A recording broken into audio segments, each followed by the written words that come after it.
see Van Gogh Museum. If you've got the chance to see this, you're so lucky, because I wanted to see this multiple times and I've only managed to get one booking without it being actually sold out. So this is going to be my favourites, my highlights. Probably not one that everyone can get to see, but hopefully it gives something from me to you. And I just want to wish you guys, if you do celebrate, a happy Christmas or whatever you do celebrate, and thank you for a year's worth of following me and likes and comments, and let's have a look together. So entering Van Gogh Museum, I'm going to start straight on the garden of the Asylum of Saint-Rémy in 1889. This was one of the first works Van Gogh painted after arriving at the hospital. Now, we knew that obviously Van Gogh was sectioned. I believe it was out of his own choice, and one of the things about this was he found delight in overgrown intimate corners. I'm always a fan of that, and I've actually mentioned this with Freud's plants in one of my previous videos. I'll put a link on the end. This was a very poetic theme and explored the park in areas, and what I also liked was this kind of gilded frame. This is another one, and just these frames alone. You had the brush strokes that are classic for Van Gogh, and also these really beautiful pencil drawings as well, mixed in, well, graphite ink and paper, I should say. These roses were incredible, and just actually I had to start by zooming in so you could actually see them, and they are just called roses, but the detail of them was really beautiful. And painting myself, I always appreciate how hard it is to do a rose, because I don't think I've managed to master that skill yet, to be honest, in the way that Van Gogh has here. I can only dream and hope. Which is the same for these incredible irises. When you look at the texture on them, the strokes, the way the depth is played with the blue, the white, the yellow and the green, they just pop in this frame. And then just looking at this particular one, I'm looking at the edges, because on the irises you can see it's actually done on cardboard, and that was when Van Gogh was running out of money for materials, and it's showing here. It doesn't show when you look at the picture, it's just when you look at those edges, and I found that liberating.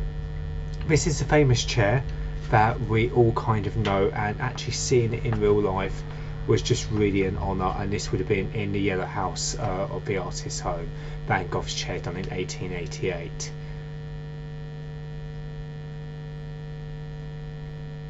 Just looking at the texture on the tiles here, the way the blue is outlined with the yellow to make actually some more depth. The way Van Gogh played with colour was really remarkable. And then going on to this Starry Night over Rhone.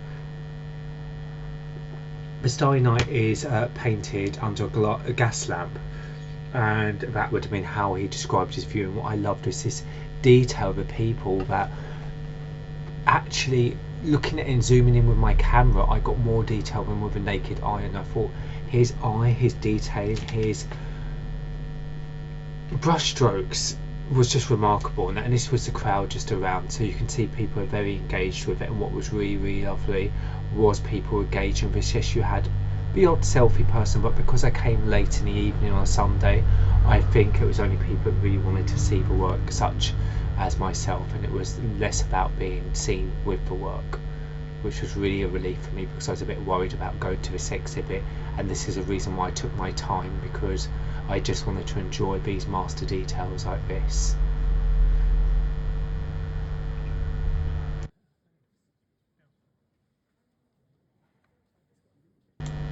The Sower was an important one for Van Gogh, this actual piece with the sun in the background.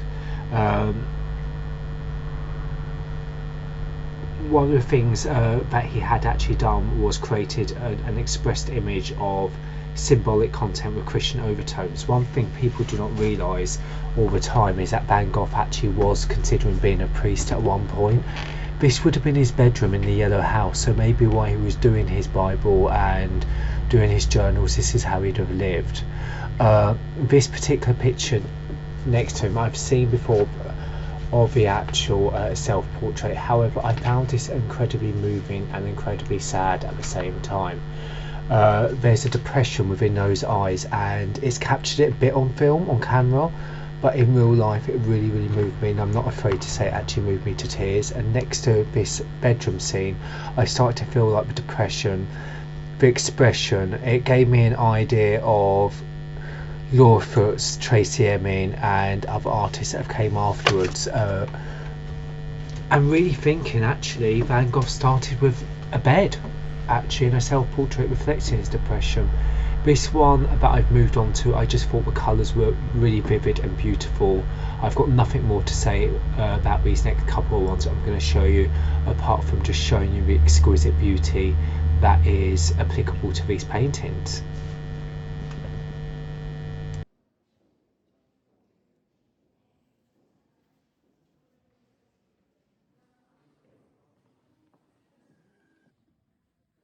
So this is the one that you was probably all waiting for when you actually saw Van Gogh on the title, and yes, obviously this is the famous sunflowers. I always feel connected to these ones, as one of my very first youngest pictures I done was replicating this at a young age, and for me to think that if he got children inspired, how many people has he actually inspired to pursue art as their career afterwards. But again, the line, the way he plays with blue against the yellow and ochre,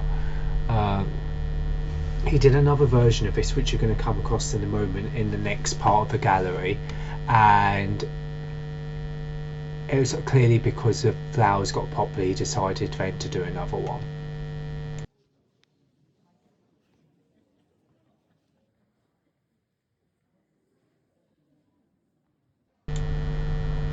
And this is him in the blue background instead of the yellow. I'm actually a fan more of the yellow one. I feel like, if I'm being honest, he did a bit of a Warhol in a sense of trying to replicate something that was successful from before.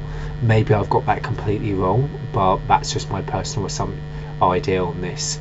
Again, just loving the wildness of the leaves mixed with the flowers, and this book was interesting for me as well.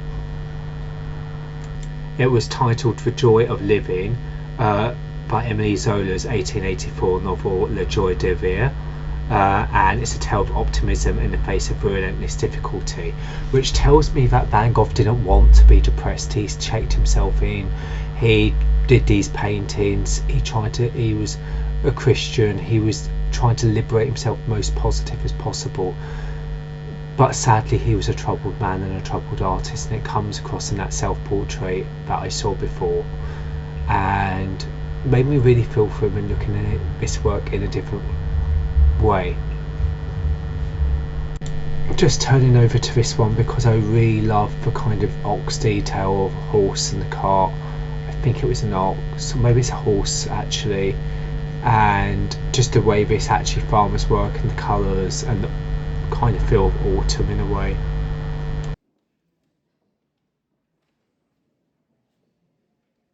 Again, the brush strokes for detailing, the very fine brushes he must have actually used with thicker brushes to make these layers and the time it would have had. It has a sense of depth and quickness from a glance, but actually when you look at it, it's such fine detail, such precision, such beautiful work, and such a joy to see. So that was deeply moving. The last time I've seen that much Van Gogh in one space was when it must have been about 2012 or something, when I went to Amsterdam to the Van Gogh Museum, and yeah, it was just really, really lovely. The one piece that really got me was the wall which had his room in it, and also the self-portrait, and it just really had so much expression, so much emotion, so much depth. And it really was really special, and I hope you've enjoyed this video. I hope you have a wonderful Christmas, as I said before, or whatever you're celebrating, and thank you for watching as always. Take care.